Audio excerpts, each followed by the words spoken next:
Um, all right, we are live. Welcome, everyone, to our Success Mastermind for Monday, the 28th, final day of February 2022. John Lavenia here with you, and intimate crowd here today, which is fun because now we're going to have a conversation here about Thank you, Jerry. about impatience and self-sabotage. You see, John, we're going to do both because they go together. They go hand in hand. That's great. Guys, I've just had my head in this like holy cannoli, right? So James Allen, not the whole book, but the 8 pillars of prosperity, which we're covering sincerity and impartiality tonight. So wow. Really good stuff. For those of you who tune into our book study group, if you're seeing this and you'd like to attend our book study group and actually have a voice, you can go to jlsuccessmastermind.com/books and you can get on the list. And then I just send out a weekly email reminding you which chapters we're reading and making sure you got the link so you can tune in live and share your thoughts. See a few other of our esteemed members just tuned in. Welcome, ladies and gentlemen. So just before we went live here, there's just a few of us, like 4 of us here. And I said, what do you guys want to talk about? And one topic came up, impartiality. I'm sorry, that's from the book. One topic came up, self-sabotage. And I said, wow, that's come up a couple times, not just in this group, but just with people I've been talking to a couple times recently. Maybe we should make it a whole monthly theme. We'll do it for March. Can you wait till March? Oh, it's all 24 hours from now. Well, maybe the topic should be impatience then. Right. So that's what happened just before it went live. Let me offer you just some things that are just, I guess, coming through me as I'm hearing these words and in the context that I heard them. We have,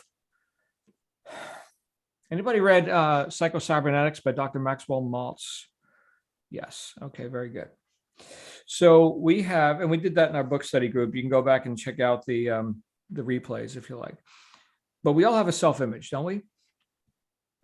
There's who I think I am. And that dictates, at least consciously for me, this dictates a lot about how I choose to show up, or I guess just by happenstance show up, right? If part of my self-image of who I think I am is someone who really doesn't give a damn, well then maybe I'm not paying that any mind at all. And I just show up, but I show up in a specific way based on who I think I am. Now, there's another perspective, which is who others think you are or what they think of you, which is valid for them, for whatever filters that you, how you occur to them. They're going to see through their own filters. But is it valid for you? Now, if you were surrounded by people who kept telling you, you're a duck, you're a duck, you're a duck, you're a duck, right? And there's a lot of agreement about that, then you might start quacking, okay? Because we're all subject to the outside influences, right? But probably not, because that's really extreme, right? I mean, you probably say, these are crazy people. What the hell planet am I on right now? Now, if they were all quacking, and they looked like you with like arms, legs, face, everything, and they were all quacking, well, then maybe that's the language and you just haven't learned the language yet. So in that case, you're going to be quacking pretty soon. I'm quacking right now. I'm just doing it in English. And we all agree that that's beneficial, arguably, okay, that we can communicate, hopefully honestly with each other. Read the chapters. Read the chapter on sincerity. Oh my goodness. Akin to integrity. Interesting. But the idea, when we think of this cybernetically, and just to qualify that for anyone who hasn't read the book, or I don't want to give you words that you don't understand. So psycho having to do with the mind and spirit. Okay. Cybernetics having to do with control mechanisms that are set to hit predetermined goals, like servo mechanisms, like autopilots, thermostats, things where you can say, this is the target, and then all of the adjustments happen to reach that target. So psycho-cybernetics, as promulgated by Maxwell Maltz, is the internal guidance system that helps you fulfill your innermost belief about yourself, which you can't outperform or underperform, not consistently anyway. So think of it like this. So we've got this airplane, and we're going from, let's say, LA to Miami. Okay. And the plane takes off, and the pilot sets the autopilot, right? And the autopilot knows Miami. That's what it knows. Okay. And the plane's going through the air and gets the turbulence, right? And the autopilot detects the deviation from the predetermined outcome and adjusts the flaps, the hydraulics, the engines, the whatever. I don't know all the tech. Wayne would know better. There's a couple of you here probably know more than me about it. I know a lot about machinery, just not airplanes. Anyway, bottom line, it's going to get to Miami with many, many adjustments. Now, if you were in the cockpit and you were forcing it off course with the wheel or the stick or the flaps or whatever controls, it would be a lot of work, and you would get it off course a little bit, I suppose, but you're still going to lose because the autopilot countercorrects. So you adjust, it readjusts. You can't win that deal and as soon as you let go, it's like, well, the autopilot doesn't have to work as hard anymore. But the forcing didn't work. You got that? The forcing doesn't work because that preset destination. So with that in mind, thinking of yourself now and the whole idea of self-sabotage, what setting do you have on your autopilot? And did you deliberately set that for yourself, or did you go into agreement with a bunch of people around you who said you were a duck and you bought their deal? Check this out. We're all born with all this, potential and an open mind, which is a very dangerous thing. And so here's all these influences, right, impinging on you. And you don't even know. You're not of what some people call the age of reason, right? So all the stuff just goes in and in and in and in and forms your self-image. That is a piece of it, combined with, and this is something, I don't want to go too deep down this rabbit hole right now because, we'll probably have a really long conversation about it, but combined with whatever you already showed up with, right? So here's what you already showed up with from before you became who you are. Plus, here's all the environmental stimuli. Put that together and we get you, or at least what you think you are, which may be very different than what I think you are. The person who has to, let's talk about self-sabotage, is someone who I hold in high esteem. And yet to introduce an idea like that could reveal, I don't want to read too deep into it, could reveal that maybe they don't have a high of as esteem of themselves as I do. So who's right? And is it even about being right? Well, you've got to be right. People die to be right. And to whatever degree you're succeeding in life, you've been right to the degree that you've correctly estimated the action necessary to accomplish the thing that you said you wanted to accomplish. This is something L. Ron Hubbard talked about a lot. Now, we haven't dug too deep into his book, many, many amazing books. But one of the things he talked about is that you have, think of it like this. You've got a drawer. You're in your friend's house. Okay. And you're going to open the drawer to take out a spoon or something. Okay. You've never opened this drawer before. So you reach for the drawer and you rip the whole drawer right out of the hinges, the rollers, whatever. So that was an incorrect estimation of effort. That was a failure. You were wrong. Okay. That was wrong. Okay. On the other end of the spectrum, we could say you lightly touched the drawer and you pulled a little bit and it didn't open. Maybe you thought it was locked or something. It's not working. Incorrect estimation of effort. Pull harder, right? I had this door back in the last house I lived in, and it was like this security door, big iron door, right? And it had these roller detents on top and bottom that would snap in, and you would have to like push the door to overcome the spring tension on the rollers, right? And a lot of people didn't. They didn't correctly estimate the effort. Now, once you got it, passed, it opens pretty nice, okay? But it's a security door. It's heavy duty. Okay, so the correct estimation of effort, in other words, you being right, So now you've opened that drawer a few times. Yeah, I know how to do it. That's the correct amount of effort. So you get to be right. You get what? You get to succeed. All right.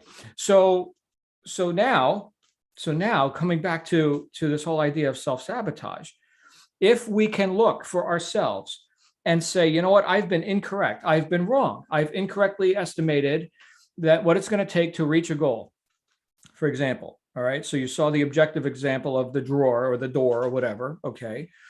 But I've incorrectly estimated what it's going to take to reach the goal. If you can do that, then you can course correct, just like the autopilot. You could say, all right, more effort there, less effort there, because you only have so much attention and effort. I mean, you got to spend it somewhere, right? Well, you get to choose now, assuming you're conscious. But what if you're unconscious? What if, and here's what Maltz talked about, what if your innermost belief and expectations of yourself is what's actually making your choice? What if I am unknowingly a professional victim and life happens to me? And you see, I knew that was going to happen. It always happens to me. Right. I don't know if anybody else can relate to this. Okay. Self-fulfilling prophecy, that whole thing. Now we could talk about, it's very fashionable to talk about law of attraction and stuff like that. But if your innermost belief, in other words, your autopilot, your thermostat, your whatever the cybernetic mechanism is, right? If the target, if the intended or expected outcome, even if it sucks, but if the outcome that's expected is victimhood, failure, inability to get what you want, then you will find ways, and you may not be holding the stick per se, but you will find ways for that autopilot to hit that target and very successfully come up short or fail, as we could call it. Successfully fail. People do it every day. I've done it, right? Who hasn't? Who hasn't, right? So what must be done then? What must be done, I think, is that we've got to actually define who we are. Now, this comes down to, where I'm quoting all these different authors, something Napoleon Hill talked about in Think and Grow Rich. Second chapter, here's the steps on how to create a goal.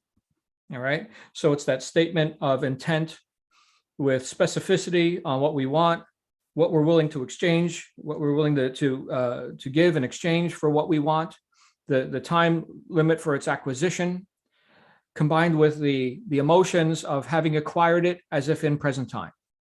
It is that statement, goal card, or whatever the mechanisms are, dream board, whatever, that those reminders of who you actually are and where you're actually going as a guaranteed future outcome, not as I hope, or, as a victim, hopefully somebody will do for me instead of doing against me. No, none of that. It's a self-determined state. And then as you continue to drip that into yourself, that's why I talk about, sitting and being quiet. I started my day with quiet and then reading some James Allen. Then I went to the gym, did something, high integrity action, lift some weights and all this, right? Got onto some income producing activities. So all of that is designed to enhance and to validate and bolster up the self-image that I've chosen for myself, rather than just being, a ball bouncing down the street, not knowing where it's going to bounce next, but being very deliberate about, where I'm going. And so doing that does what? That reprograms the autopilot. I guess I'll quote one more guy, which is, oh crap, what's his name? I did a meeting with him. We had a seminar. Who's the guy with the synaptic connections? And Joe Dispenza. Thank you, Joe Dispenza. Right. So Joe Dispenza talks about how, like, getting into like the brain science of it, is that when you have a thought and you go into agreement with an idea, that synaptic connections are formed. And they can also be broken when you go into disagreement and now it connects with something else. And there's billions and trillions of these synaptic connections. And okay, I'm not doing the microscope thing, but So assuming that holds water, okay, when we keep dripping into ourselves the self-image that we've chosen, then we are setting up new synaptic connections, and the autopilot is adjusted. Let's say, for example, there was a problem on the plane. So the Los Angeles to Miami, and we're over Houston, and someone's dying of a heart attack in the plane. Okay, we're landing in Houston. So now this is rather quick, okay, but they could say, you know what, change course, not force off course, but change course. Houston is the new target. All the adjustments come into play. Now, can we do it that fast? I guess is the question. If we've found ourselves being wrong, underestimating or overestimating the efforts, fulfilling successfully our innermost expectations of not getting what we want. If we have found ourselves there, can we change course that fast? Yes, with proper motivation. Now, typically motivation comes from a high necessity level, what we could call an emergency. So here is, let's say, you, and I've told you the story before, but we're going to revisit it again. All right, just to show you an extreme example. So you're standing on the street corner with a bunch of other people outside of a burning building, smoke coming out. And this building has electronics in it, TV sets and stereo systems, nice stuff, right? You like that stuff. Okay, you're thinking, you know what? I'm going to run inside that building and get a free TV before the fire department gets here and hoses all of it down, right? And then other people standing on the street corner say, well, you know, die of smoke inhalation. You're going to risk your life for like a piece. It's probably melted anyway. They're probably going to talk you out of it. And that would probably be a good thing for them to talk you out of it. Okay. Same scenario. You're standing on a street corner, a bunch of other people, burning building. Inside are your children. Are you going to stand around and Q&A with people about their opinion? What do you think I should do? Maybe, I'm not sure. No, you're already in the building. And yeah, you might die. But what was the difference? What was the difference in these two scenarios? Necessity level, right? So there wasn't a whole lot of time for Q&A, was there? And so the autopilot changed like that. Without that stimulus, without that emergency, well, you know, I think I probably need 6 months of training. I probably need one of those fire suits, right? Maybe one of those inhalation, masks or whatever, right? Lots of story, lots of considerations. All right. So that's what most people do. Lots of considerations until their back is against the wall. Then they have a creative thought. Do we have to have our back against the wall? Well, I hope not. I had just to bring this down into something, I think, less emergency oriented. But I had a business that I started. It cost me tens of thousands of dollars, and I was new with all this, and it wasn't profitable. I was losing money. And after a couple months of that, I got pissed off. I was like, this is a sales type business, okay? And I just stopped giving a damn. Like, what are they going to think or this or that? And I just started, like, something changed in me. Tell you what changed. What changed is I got really clear about where I was going. Like I could taste it. Like there was nothing vague about my goals. I felt the feelings as if I had already gotten it. And then as that guy, I showed up in the marketplace and people started throwing money at me. Same exact data, same exact opportunities, same exact products. Ostensibly, nothing changed. This changed. My innermost expectations of who I am. My autopilot changed. And I stopped introverting so much, me, and I started extroverting. How can I serve that customer right there? How can I collect that decision? How can I make that order happen? Right? Here's the pen, sign, right? Telling people what to do. Why? Because I knew where I was going. And the only reason any sane person would follow you is because you're going somewhere, because you have a destination, right? So the problem for me was that my autopilot was confused. Where am I going? Well, I'd like to go to Miami. I mean, that sounds nice. Hopefully the plane will take me to Miami. I mean, I don't know. I'm not in control, right? Well, good luck. And the plane's going, right? Which it can run out of fuel. And a lot of people do. They run out of fuel. Keep changing that autopilot or not even knowing where it's set. Shortest distance from A to B, straight line. Okay. So the issue, I think, when it comes down to self-sabotage, and this is a rabbit hole we can go way, way, way deep into. The issue is that we are not aware of where our autopilot is set. I want this, I keep getting this. What we've got to do is stop wanting this. What do you mean, John? Abandon my goals? No, just listen to the words. Stop wanting it and start experiencing the emotional state of being someone who has this. When I say I want such and such, I am admitting I don't have it. There was I'm going to quote another author, Neil Donald Walsh, Conversations with God. He's praying to God. He said, God, you said, ask and it shall be given. And I keep asking for money. I say, I want money, I want money, I want money. And I'm still broke. You have forsaken me. God says, I answered your prayer. Yeah. What do you mean? You keep saying, I want money. You get to want money. There you go. Be careful.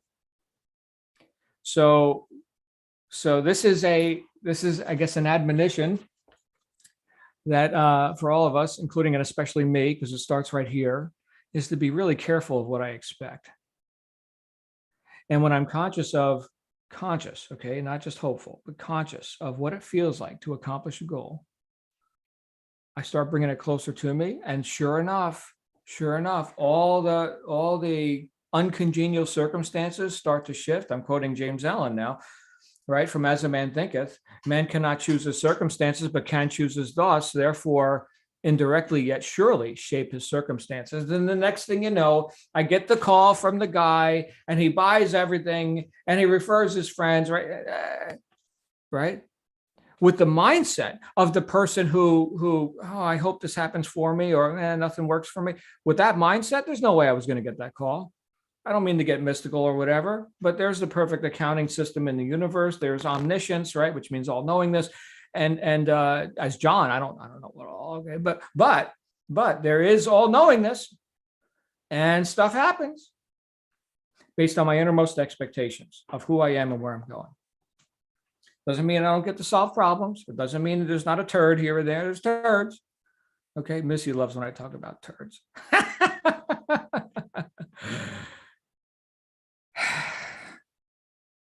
My job is to decide who I am and then be that. That was the closing words. I was being interviewed by a magazine. John, what's the one thing, the one profundity, the piece of advice you could leave our readers with? And that's what I came up with. Decide who you are and then be that. Oh my goodness, John, that's amazing. Ladies and gentlemen, Lavenia. Oh, I love you guys. I love you, Catherine. We're going to get this done. I cut and colored my hair today as well. Huh? Yeah. Who's got some thoughts? Let's open this up. And I would love to hear thoughts other than whatever just came through me. Anybody?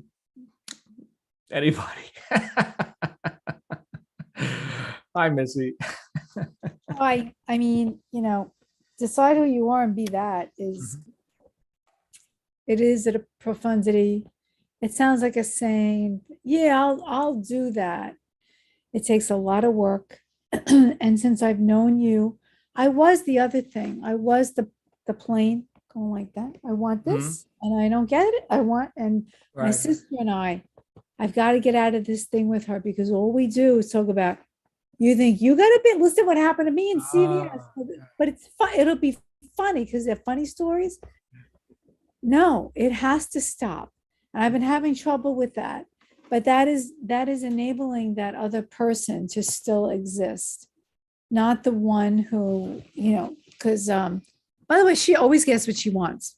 She'll be like, I just found $50 in my pocket. I just walked to the store and they gave me a coupon for it. I don't know how.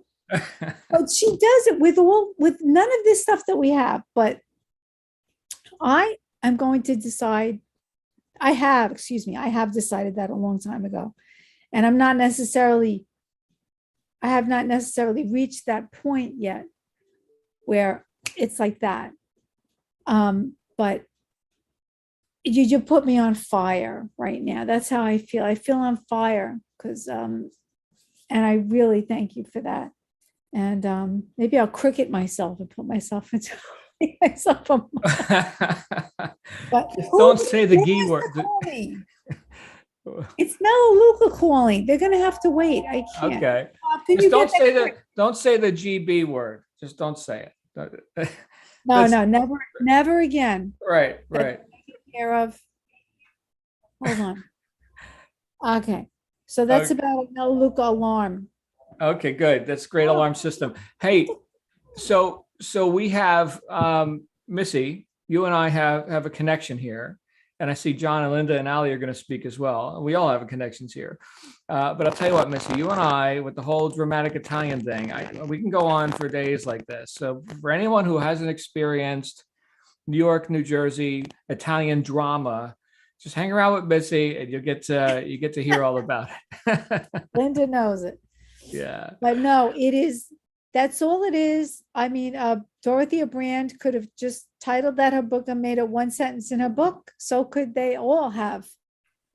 But they're giving us tools to get there. And I see it and I feel it, and then I get tired, and then I lose it. There's always a certain point in the day when I start becoming that other person. How can I put that person to rest? Could I have a funeral? I mean, what can I do? Yeah, well, first stop affirming that there's always a point in the day. All right. So you just affirmed that. But the second thing you could do is create more inputs that are desirable, right? So like my wife wanted this minivan, Chrysler Limited, Pacifica, right, with the leather and blah, blah, blah, right? So I cut out pictures. So I printed them off the website, made a little collage, right? And put it over a desk. And within, I think it was 4 months, minivan, exactly that minivan. And she didn't even have to pay for it, right? So, right. Maybe, you know what? How about this? Bob, your husband. Say, Bob, I would like, because I've got my perspectives of me, I would like you to give your perspectives of me and where I'm going in life and put them on a little board, right? Give me some pictures or something. And just so I can see that when I'm working, because maybe, he's got some different filters than you. And I think Bob knows you pretty good. You guys have been together a couple of days, right? So maybe get some counsel from Bob, I will. He's very reasonable. Yeah. And truthful, unfortunately. So, well, that's, it is what it is. But remember what Goethe said. Here's another author. If I see you as you are, or if I treat you as you are, I'll make you worse. But if I treat you as though you were that which you could become, I help you become that. So, Bob, where am I going here? Right? That doesn't mean you have to agree, but it could be some other, some different filters. So, love you, Missy. Love you too. Missy. John Apogee, and then Linda, then Ali. Hey, John Apogee. Good morning, good afternoon. Sure. So, or good evening, Mandy. A couple things was you were talking about self-image, and I'll go back to where when you're younger, or I will say when I was younger, I had this self-image of myself being like this. I am so great. I can do anything. It's almost like, oh, I must be part alien. I'm so far above the rest of the humans that I'm around. And then you run into people, like pundits and stuff like that, that you go like, crap, he knows so much more. It's the way he thought that through is so amazing. I could never do that. And so you start to go like, okay, I'm not that guy. Who am I? And I think that gets into your comment about deciding who you are. Goes with, you have to learn who you are. You have to learn what your strengths are and what your desires are and stuff like that before you can really decide where you're going. And that kind of gets back to what you were talking about, like, changing course. And you said, changing course was, in an emergency, that was your motivation. And I think there's another one that's desire, but it requires open-mindedness. You have to be able to change your mindset and be open to changing that course. And I think sometimes that's really hard to do. You have to kind of, like, as you said, it's like, I want to go to Miami, but right now I'm on a course to Houston because of something that's happening in my life. And it's like, you've got to, like, gather all that up, figure out how to change it, make your plan to go to Miami, and go. And I think that's really tough. And that's probably what we're going to get into this month, about, like, how you can be self-defeating, and how to overcome that and figure your way out of, moving along the path that you should be doing. Let's see. I think the little phrase that I've been hearing a lot lately is, setting your path is, bees don't spend a lot of time telling flies honey is better than dung. That's great. How do you know they don't? I mean, that's interesting. Rumor mill, Okay. social media, it's like you learn stuff. Good stuff. Okay, that's what I got. Thank you, brother. Glad you're here, man. Let's go to my friend Linda Landry. What's up, Linda?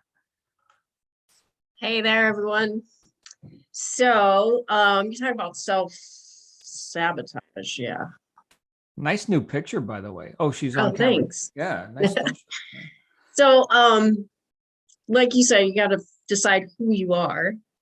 I mean, besides, we're all spiritual beings, right? And we're all here to create, but we need to find our path. And it's I find myself like, okay, I want to be this person, I want to be this, I have my goal, I want to get that goal, but then my self-talk, I can behave in that way, but then it's like, yeah, can I really do that? Yeah, so you have to be in alignment, so if you want that one thing, then you have to talk to yourself all day long like you are that thing. You have to, like, take that doubt out of your language. So the language that you speak to yourself every single day has to be in alignment with what that goal is.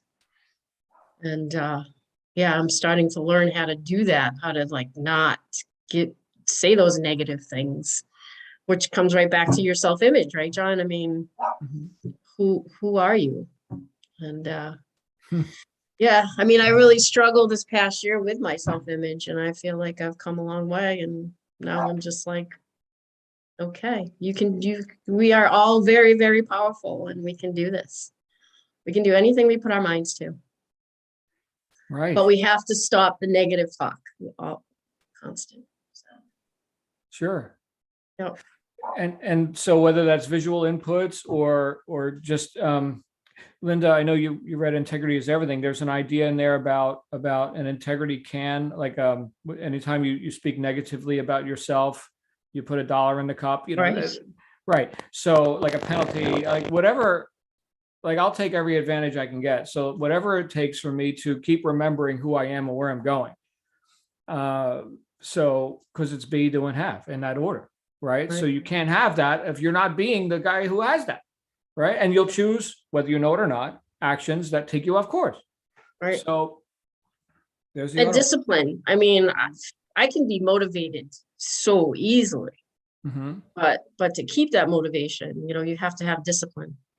There's a big difference between the two. Yeah. James Allen helped us with that, didn't he? The slovenly, slothful, and every other condemnatory words that I love James Allen. Oh my goodness. What a great book.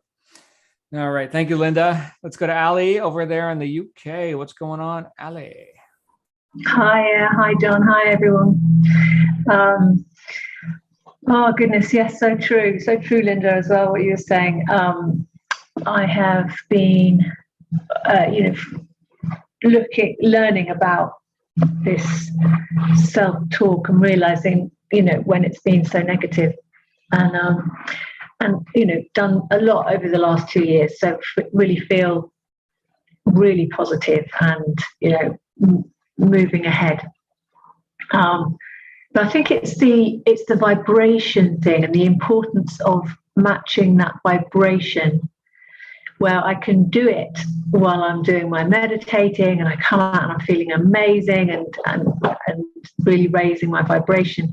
But it's that continuousness throughout the day. And I wondered whether that is important to keep it continue all through the day, because it's, I can come out really buzzing, but to maintain that buzzing all day, I find, when I get into tasks and things, and it just kind of lowers a little bit. But do you think it's vital that you have to try and keep it up there all day? I wouldn't try to do anything, but I would say that you are keeping it somewhere consistently or chronically throughout, not just a day, but throughout long periods of time, lifetime, right? So there is we talked about the autopilot. All right. So that setting on the autopilot is whether high or low, you're going to pretty much hit it. So an example that was given was, here's a guy who makes about 100,000 a year. He starts falling short, right? So his stats are really down, and he corrects. We can call that a higher necessity level, but it wasn't congruent. His low stats weren't congruent with a guy who makes 100,000 a year. So he corrected back up to it. So that was maintained. He goes and has a $50,000 month, and his stats crash, and he ends up here anyway. So whether we were too high or too low, whether the thermostat, whether air conditioning or heating, either way, it's going to hit that target. Okay. So you're already doing it. That's the point. It's not, there's nothing to try and do. It's the innermost beliefs and expectations about yourself. I mean, here's the thing, Ali, you're a productive member of society, right? You've got certain standards, and you're fulfilling them. You're fulfilling them. What I think a lot of people do is, well, I think what you want to do also is raise your standards. But what a lot of people do is lower their standards gradually. You guys remember Atomic Habits, James Clear? He talked about a 1% decrease every day over a year. You can see it. It's slightly 1% less of that, 1% less of that. But 1% increase compounds, and it starts going like that. So that is it's more of an effort, right? To deliberately increase, to raise one's standards. Easy to lower standards. But you still have standards. It's not like you're forcing yourself to not go be a vagabond in the street or something, right? I mean, you're Ali, and there's no force on that. You're already sold. It's already done deal. You already know. You're not trying anything. You already know who you are, right? So does that make sense? Yes, it does. It does, and it's a really good. I think that's been one of my things, is always that I have to try to do things and work hard, and but actually it's letting go and being, isn't it? And right. It's not a doing, it's a being. That's what we're talking about. Being precedes doing. Yeah. Right. All the effort in the cockpit to force the plane away from Miami, you lose. It's not going to work. Yeah. Yes, brilliant. Thanks, John. Thank you. So glad you're here. And your room is really resonant. You guys hear that? It's like she's got something going on. I don't know where your microphone is, but something's going on with your sound, Ali. I think it's just I've got a wooden floor, so it's echoey. It's like, wow, yeah, it's humming. All right. So anybody else today? Speaking of which, I've got more bass traps I'm going to be hanging. You guys know what these are? Bass traps. Some of you know what this is. They're studio foam. This room is pretty resonant, but you could see, like, I got some stuff there. I got some bass traps, and because we moved into this house, and I'm like, oh man, I got to kill this room. It's like, wah, wah, wah, wah, wah. So you can get foam. Yeah. Get foam. All right, guys, you can get designer foam too. You can spend a lot of money if you want. This is just standard studio foam. All right, any other thoughts? All right, well then, why don't we get back here tonight at 9 p.m. Eastern U.S. time. We're going to have some fun. We're going to talk about James Allen, and it's going to be great. In the meantime, have a great day as whoever you are. So make a decision about that and then go be that. Right. I love you guys.